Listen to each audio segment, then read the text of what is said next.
प्यारे साथियों, आप सभी का स्वागत करता हूं अपने एमआरएस स्टडी परिवार में।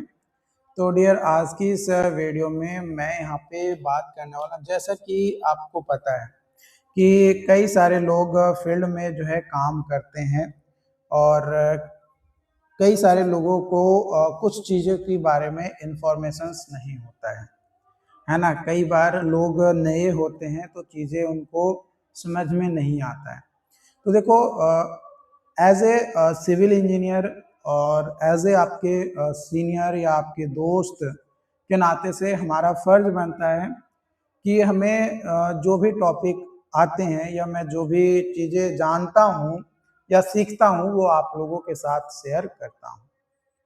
तो यहाँ पे आज हम बात करने वाले हैं, हमारा जो टॉपिक होने वाला है कोटेशन और bid cover letter for bid opening.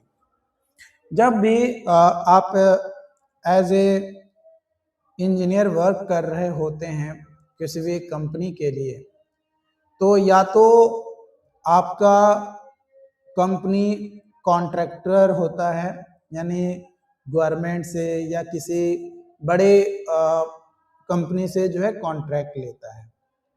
तो अगर आप उस कंडीशंस में हैं जहाँ पे आप एक लेटर लिख रहे हो उनको, जिनसे आपको कॉन्ट्रैक्ट लेना है, कोई काम आपको लेना है ना, कोई काम आपको लेना है, तो उसको एक कवर लेटर के साथ अपना जो भी प्रपोजल्स होते हैं कि हम इस काम को इतने रेट में करेंगे, तो वो बोला जाता है कोटेशन। ये काम के लिए हम इतना इतना रुपया लेंगे और हम आपको एक लेटर दे रहे हैं कि भाई आप हमें प्रेफरेंस दीजिए। तो उसमें क्या क्या चीज़ें मेंशन करना रहता है वो आप यहाँ पे देखेंगे कवर लेटर में। तो कोटेशन का वीड को ओपनिंग करने के लिए कवर लेटर में क्या होता है, सबसे पहले डेट, किस दिन आप लिख रहे हैं। उसके बाद टू, किसको लिख रहे हैं, तो टेंडर ओपनिंग अथॉरिटी, तो यहाँ पे आप टू कॉलेज इंजीनियर है ना, या फिर सिविल इंजीनियर, या फिर जिसके पास आप लिख रहे हैं कि भाई वो हमारा जो है ओपन करेगा टेंडर को, वो किस डिपार्टमेंट में है या ऑर्गेनाइजेशन का नाम और एड्रेस। ठीक है। सब्जेक्ट में cover letter for submission of quotation और बिड, है ना, ये सब्जेक्ट में लिखना है। रिस्पेक्टेड सर या मैम, अगर सर है तो सर, मैम है तो मैम, दोनों में से कोई एक। ठीक है। और with reference to tender notice number, अगर आप नोटिस नंबर दिए हैं या आपको मिला है तो ठीक है, नहीं तो विद रेफरेंस टू एडवर्टीजमेंट या विद रेफरेंस टू BOQ के हिसाब से आप डाल दीजिए। फॉर द वर्क का नाम, किस काम के लिए। We hereby submit our quotation with for ever mention work, जो ऊपर मेंशन काम दिया गया है उसके लिए हम कोटेशन जो है सबमिट कर रहे हैं। We confirm that we have carefully read and understood all the terms and conditions, specification and requirement mentioned in the tender documents. We agree to abide by all the conditions of contract if our bid is accepted, अगर bid जो है वो acceptable होता है तो। The required documents, technical details, financial quotations have been included as per tender guidelines. We also declare the information provided in our bid is true and correct to the best of our knowledge. We request you to kindly consider our quotation during bid opening. यानी जब आप bid opening कर रहे हैं तो हमारा quotation को भी जो है जरूर कंसीडर करिए। हम इंश्योर करेंगे कि आप हमारा जो सर्विसेज हो वो सही हो और टाइम पे हम कंप्लीट करके दें आपके काम को, अगर आप हमें कॉन्ट्रैक्ट अवार्ड करते हैं तो इतना लिख देना है। उसके बाद थैंकिंग यू योर फेथफुल, ये योर फेथफुल नहीं भी लिखेंगे तो चलेगा, थैंकिंग यू लिख के आप अपना नाम और आपका जो भी कंपनी है उसका और सील मोहर मार के ठप्पा लगा के कवर लेटर दे दीजिए। तो ये आपका हो गया, जिसमें नाम, डेजिग्नेशन, कॉन्टैक्ट नंबर और ईमेल आईडी, या आपका ऑथराइज्ड सिग्नेचर जिसका है, मतलब आप हो तो आप, नहीं तो कोई और है तो उसका। ठीक है, तो ये आपका क्या हो गया, ये कवर लेटर हो गया, किसके लिए, कोटेशन के लिए। ठीक है, आप यहाँ पे एक पॉइंट और ऐड कर सकते हो कि हमारा gross amount for this work is, मान कर चलो 4 लाख है, तो 4 लाख आप यहाँ पे लिख दिए। ठीक है, तो इस तरीके से जब विड ओपन हो जाता है ना, जब विड ओपन हो जाता है तो एक कंपैरेटिव शीट या स्टेटमेंट तैयार करना होता है जितने भी कोटेशन रिसीव होते हैं उसके। तो based on lowest responsive quotation L1 and eligibility, one contractor is selected and contract awarded. यानी जब विड ओपन हो जाता है तो एक कंपैरेटिव शीट और कंपैरेटिव स्टेटमेंट जो है तैयार करना होता है। ये कौन करता है, जो टेंडर को ओपन करता है, विड को ओपन करता है, उसका कोई स्टाफ करेगा।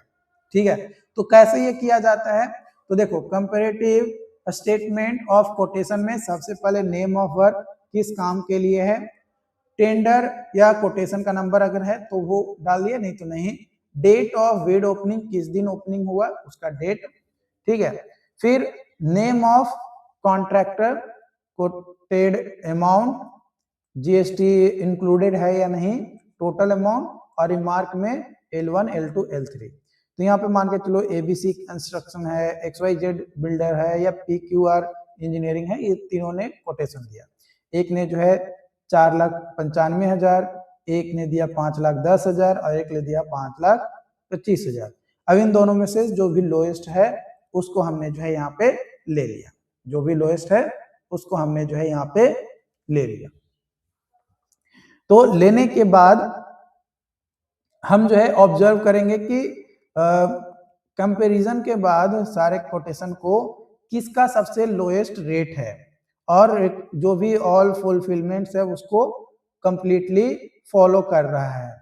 तो देखें कि ABC कंस्ट्रक्शन का लोएस्ट रेट है, तो वो लिख दिए। अब किसको अवार्ड करना चाहिए कॉन्ट्रैक्ट, तो वर्क में be awarded to ABC construction. ABC construction को वर्क अवार्ड किया जाना चाहिए। क्यों किया जाना चाहिए, क्योंकि जो कोटेड अमाउंट है वो 4,95,000 है और ये L1 में है, सबसे लोएस्ट में आपका है। ठीक है, सबसे लोएस्ट में है इसलिए। उसके बाद थैंकिंग यू लिख के आपका कंपैरेटिव शीट तैयार हो गया। जब कंपैरेटिव शीट तैयार हो गया उसके बाद अवार्ड ऑफ कॉन्ट्रैक्ट का एक नोट दिया जाता है जो कि ऑफिस नोट होता है ना, note for award of contract जो कि ऑफिस नोट होता है। ये किसको लिखा जाता है, CFO को। ये किसको लिखा जाता है, CFO को। CFO को क्यों लिखा जाता है, ताकि जो भी अवार्ड ऑफ कॉन्ट्रैक्ट है उसका अप्रूवल मिल सके। अवार्ड ऑफ कॉन्ट्रैक्ट जो है उसका अप्रूवल मिल सके उसके लिए। तो after opening and examining the quotations received for the work, जो भी काम था उसका कंपैरेटिव शीट हमने प्रिपेयर किया और कंपैरेटिव शीट मैंने जो है अटैच कर दिया है। 3 कोटेशन जो है हमें मिला, हमने इवेल्युएट किया, रेट जो भी कोटेड किया गया है कॉन्ट्रैक्टर के द्वारा रिकॉर्ड के तौर पे कंपैरेटिव शीट में या स्टेटमेंट में दिया गया है। हमने ऑब्जर्व किया कि एक कॉन्ट्रैक्टर है ABC जिसका लोएस्ट है rate all of the other, और ये इसका इतना अमाउंट है और ये सारे टेक्निकल और फाइनेंशियल रिक्वायरमेंट को मीट करता है। इसलिए हम रिकमेंड करते हैं कि आप ये जो काम है ABC कंस्ट्रक्शंस को आप दीजिए, क्योंकि उसका रेट सही है जो उसने कोट किया है। सबमिटेड फॉर अप्रूवल प्लीज, मतलब हम अप्रूवल मांग रहे हैं CFO से कि फाइनेंशियली आप चीजों को देखते हैं तो आप जो है उसको अप्रूव करिए। अप्रूव होने के बाद जैसे ही CFO से अप्रूव हो जाता है कि हाँ ये जो लोएस्ट बिडर है उसी को काम दिया जाए, तो उसके बाद लेटर ऑफ एक्सेप्टेंस या वर्क ऑर्डर प्रोवाइड किया जाता है।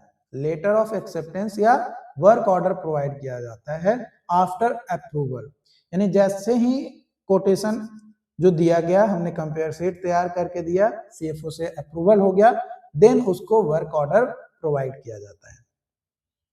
कुछ जगह पे लेटर ऑफ एक्सेप्टेंस प्रोवाइड किया जाता है, ज्यादातर जगह पे वर्क ऑर्डर प्रोवाइड किया जाता है।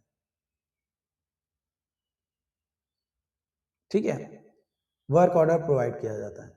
वर्क ऑर्डर में सबसे पहले डेट, किसको वर्क ऑर्डर दिया जा रहा है, उसका नाम और एड्रेस, फिर subject work order, dear sir with respect या with reference to your quotation, जिस दिन आपने कोटेशन दिया था, किस काम के लिए दिया था, we are pleased to inform you to your quotation has been accepted, you are hereby awarded the contract for above mentioned work at the quoted amount, जो भी आपने quoted amount दिया था, you are requested to commence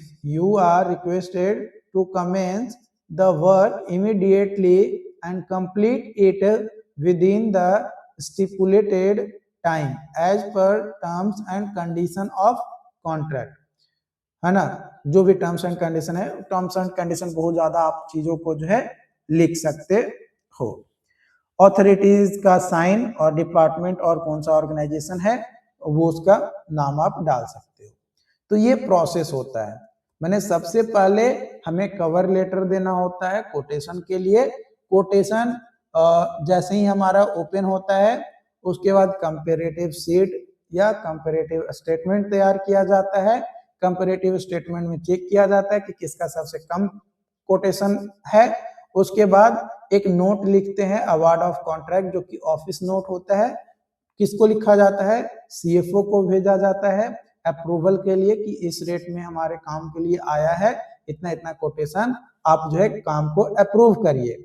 उसके बाद जैसे ही approval हो जाता है उसके बाद वर्क ऑर्डर जनरेट कर दिया जाता है और जो भी एजेंसीज को वर्क अलॉट किया जाता है वो एजेंसीज अपना काम करना स्टार्ट कर देता है ना, अपना काम करना स्टार्ट कर देता है।